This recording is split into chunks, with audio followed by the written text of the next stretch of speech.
Do you want to just do this video for me? Yeah? You want to take over? Okay. Go ahead. Hi guys! So last week I asked you to basically ask me a few questions. I haven't done a Q&A for a really long time. I think it's been... Oh, I'm sorry. I think it's been probably about a year since I last did one, and I feel like you guys have got to know me quite a lot this month, so I thought why not continue that and kind of let you ask me anything that you want to know basically. Oh. So we're keeping things pretty chill and casual today. It's coming towards the end of Covet June, and yeah, it's just nice to kind of take things back, keep things a bit more relaxed and personal. So I'm sitting on my sofa, and yeah, we're just going to answer all your questions. Obviously, I'll be doing most of the talking. So I have your questions here on Instagram. By the way, guys, if you don't follow me on Instagram, I will leave it linked here. Instagram is my fave, it's definitely my favourite thing, so make sure you are following me on there. Okay, I'm just going to scroll through these and answer some of my favourites because you guys left me quite a few comments, and I think if I answered every single one of these, this would be a very long video. I did get quite a few questions about my Instagram photos and photos in general, so how do you edit them, what do you use, what kind of programs and things like that. And I have actually made a video on this, so I have an entire video on how I edit my Instagram photos, and it's still pretty much the same process, even though I posted that a few months ago. So I will leave that here, and also I'll leave the link down below in the description, because I think that's probably the most asked question on here. And yeah, I do go quite in depth in that video because I edit my photos a lot. I use lots of different programs to get the different filters and colours and things, so all the information for that is in that video. Do you ever wish you had a different day job? Honestly, sometimes I feel like this job is a very stressful one, and sometimes I kind of think, wouldn't it be easier just to do a job where you're doing a 9 to 5, you don't really take your work home with you, and it's just kind of stressful and hard work, but for different reasons. But then I think about what I do and the things that my job allows me to do, and all the places that I go, the people that I meet, the amazing, incredible opportunities that I get, and honestly, I just would not change it for the world. I think I am so incredibly lucky, and anyone really that works for themselves will know the kind of feeling of freedom that you get when you have nobody basically telling you what to do, and you're making your own rules and you know, basically deciding how your business is run yourself, which is so incredible and something that I'm really thankful for. Although with that also comes the intense responsibility of running your own business, which sometimes gets to me quite a lot. So that's probably the only thing that I find really hard about this job, because pressure gets to me very easily, and as you guys know, sometimes I don't deliver on all my promises because I get very overwhelmed very easily. So that is my one drawback, I'd say, of being a full-time blogger, full-time YouTuber. But honestly, it's such an incredible, amazing thing, and I would not change it for the world. What's your favourite and least favourite thing about being a dog parent? So my least favourite thing is obviously the mess, and by that I mean when Moon wasn't as potty trained as she is now. She's still not 100%, but definitely my white furniture, my white rugs, my white pillows all suffered for the first couple of months. Obviously that is just gonna happen whenever you have an animal in your house. And my favourite thing about being a dog parent is just being a parent. I love Moon in a way that I can't explain and can't describe. She is my whole heart and my whole world. So that sounds very intense. Other dog parents will totally get that, but then those who don't have pets or don't have animals probably won't understand. But it's like having a baby, it really is. Can you choose your top 5 books of all time, fiction and non-fiction? Now, this is probably a little bit embarrassing, but I have to say maybe all 5, or well, all 7 of the Harry Potter books.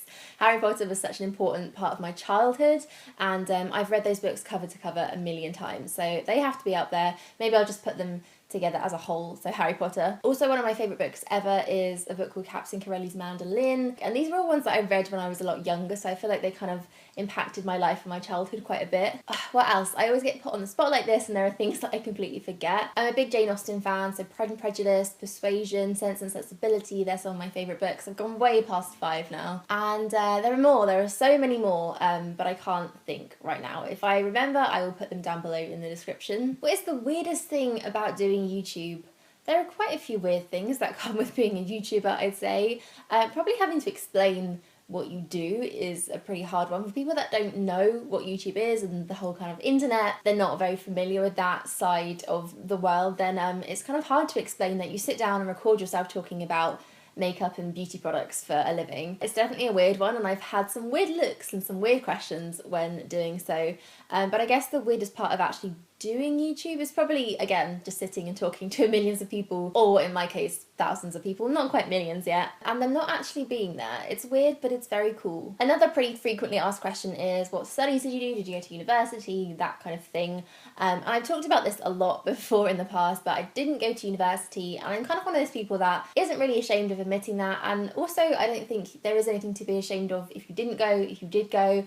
I think people should just be able to do whatever they feel like, whatever they want. I personally didn't go to university just because I had no idea what I wanted to do. I had no career plans or goals or anything like that. I was a little bit lost when I was a teenager, and having to decide things that affect your entire life when you're basically 17, 18 years old is such a big thing to ask. At the time, I just didn't know what I wanted to do, so I decided not to go to university, because if I did, I would have picked a subject that I may not have had the most passion in and something that I really wanted to do in the future. I'm really happy with the choices that I made. Yeah, I wouldn't change it for the world, but then I think if you know what you want to do, even if you don't know what you want to do, but you do want to go to university, absolutely go. Even just the experience of being there is going to be priceless, and my life would probably be very different had I have gone. I might be a completely different person, but yeah, I think just do whatever feels right for you, whether that's going, whether that's not, just kind of make your own decision. If you could only keep one makeup product, what would it be?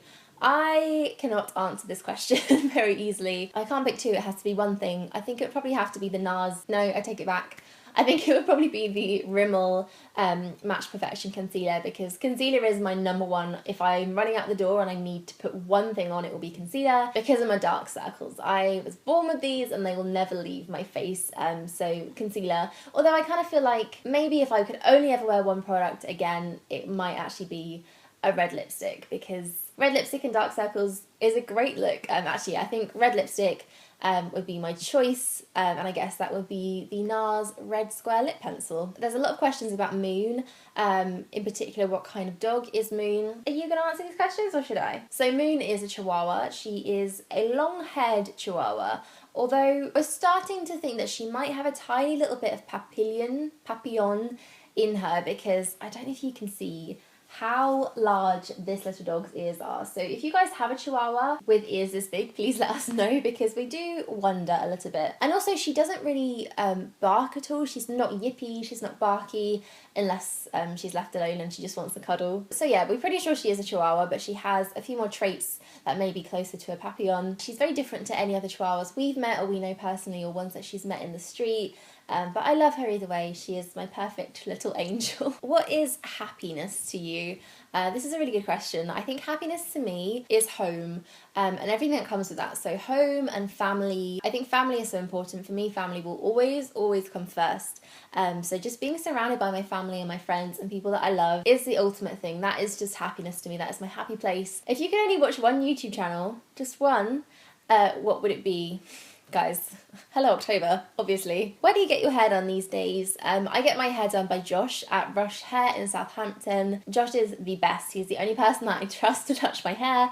And he also has an Instagram, so go leave him some love. I'll put it down below. He is amazing. So if you're in the South, just go and see Josh. He does amazing things with hair. Are you considering going vegan? I've had a lot of questions about this month, probably because I'm vlogging my food and showing you guys what I'm eating a lot more often than usual. Honestly, I'm going to say this now, and I expect a whole lot of hate for this, but I hate the term vegan. Now, I don't want to generalize, because 90% of vegans are incredible people and they care so much about the environment and animals and our planet, and they do incredible, amazing things. I follow so many amazing vegans on Instagram and they just inspire me to be a better person. But it kind of comes down to putting labels on things, and whenever you label something, whether that's a health thing, a lifestyle thing, anything at all in the whole world, when you start labeling it, people will always become very divided, and there will always be kind of extremists in any type of group. And I think when you actually call yourself vegan, people really scrutinize you, and they really keep an eye on everything that you do, everything that you say. And unless you are so fully 100% committed to living a vegan lifestyle, which doesn't just include not eating dairy products or meat products or anything produced by an animal, it's also what you wear and your beliefs and what you do and what you stand for. before, I think it can all just get a little bit too much, and people are obviously so passionate about it that tensions always run a little bit high, and there can be a lot of arguments. I think whenever you bring up the word vegan or the term vegan in a video, there are invariably going to be some comments on it. And I think this also applies to vegetarian as well. I haven't eaten meat for probably over 10 years now, but more recently I find it hard to define myself as a vegetarian just because of all the connotations that come with that word. You either get attacked or you get scrutinized, and I think that mentality is really unhealthy and really kind of detrimental to the cause, because actually probably 90% of my diet is vegan. When those very, very few people come out of the woodwork and kind of are very passionate and very extreme about their beliefs when it comes to veganism and being a vegetarian, to me it always comes across as very negative, and you really shouldn't paint everyone with the same brush. But a lot of people do see vegans as being just extreme, radical people when they are so not. But yeah, back to the original question. Even if I were to go full vegan and cut out dairy products and animal products entirely from my diet, I still wouldn't define myself as a vegan. But it's something that I do a lot, and it's something that I'm moving more towards to the older that I get, and the more that I understand how food works and everything like that. But it's not something that I would ever call myself. So those are my opinions on veganism. Please don't hate me. Have you had a brace? Yes, I did have a brace many years ago, and I don't think it worked because my teeth are still really wonky. What's the one thing that you recommend to buy from Space NK? If I walked to Space NK and you had to buy one thing, it would be the NARS Velvet Matte Lint Pencils. Absolutely, they are just life-changing. If you weren't doing YouTube as a job, then what do you think you'd be doing as a career? Or what would you like to be doing? I don't know what I would be doing. Up until I kind of went full-time doing YouTube, I was working in retail, and I'd always worked in retail all my life. So I do have a lot of respect for all you guys that do work in retail. It's a hard job. I really don't know. So again, I just feel very fortunate to have found the job that I am doing now. Are you and Darren planning to get married soon? Would you like to have children someday? This is a pretty hilarious question because it's something that we talk about all the time, or I talk at Darren about and he just kind of nods in a very scared looking way. We've been together for so many years now that it kind of feels like the natural thing is to get married and get engaged and do all that. But then I think back and I realise that I am only 20, I was going to say 23 there, but no, I'm 24 now. Wow. And in this day and age, I think 24 is so young still to be getting married. I know my grandparents, I think they got married when they were younger than I am now, but we live together, we have a baby together basically. And yeah, I think we are already so committed to each other that I don't need to have a ring on my finger and a piece of paper. And actually, when I think about it, I don't know if I ever want to really get married. Marriage scares me a little bit.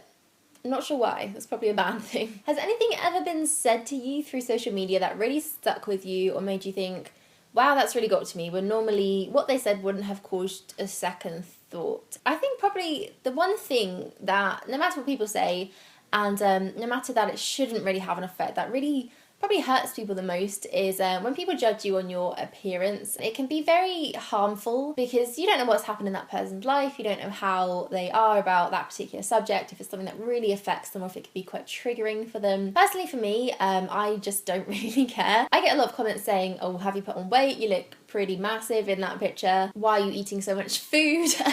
All sorts of things like that. And honestly, I'm not the skinniest person in the world, not by any means. I have a few extra love handles, a few extra chins as well, but I'm not really concerned about that. I am happy in myself. I love food. Food is just my number one. I kind of feel like I should be a food YouTuber rather than a beauty one because I love food. And yeah, I'm not going to kind of give that up because somebody tells me that I don't look as good as I should in a crop top. So although those comments don't really get to me, I can see how some people would be so affected by being judged on your appearance, and that may be weight related, it might be to do with anything, but I think, you know, everybody is a human. Everybody has a body, everyone has a face, and it's so amazing that we are all so different and that we don't look the same and we're not kind of defined by being a particular weight or size or anything at all. I also get annoyed by some of the comments that say, oh, you have a real body, you're a real woman, and I don't really know what people are trying to say by that. And there are a lot of campaigns in the media right now that are revolving around people being real women, and the thing is with that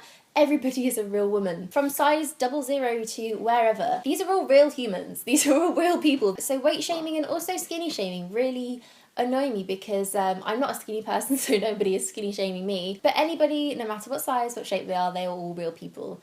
So yeah, that is my little rant about that. How tall are you? I am 5'7", last time I checked. Well, Moon's just ran off, so I'm thinking that means that Darren's come home. So I think that's a good time to end this Q&A. There he is. Hello. So thank you guys so much for watching. I hope you enjoyed sitting down with me and answering some questions. Moon is about to jump off the sofa and Darren is standing in my light. So I'm going to say goodbye here. Thank you so much for watching and I will see you all soon. Bye. Say goodbye. Bye. She's going crazy. You can tell who she loves the most. It's not me.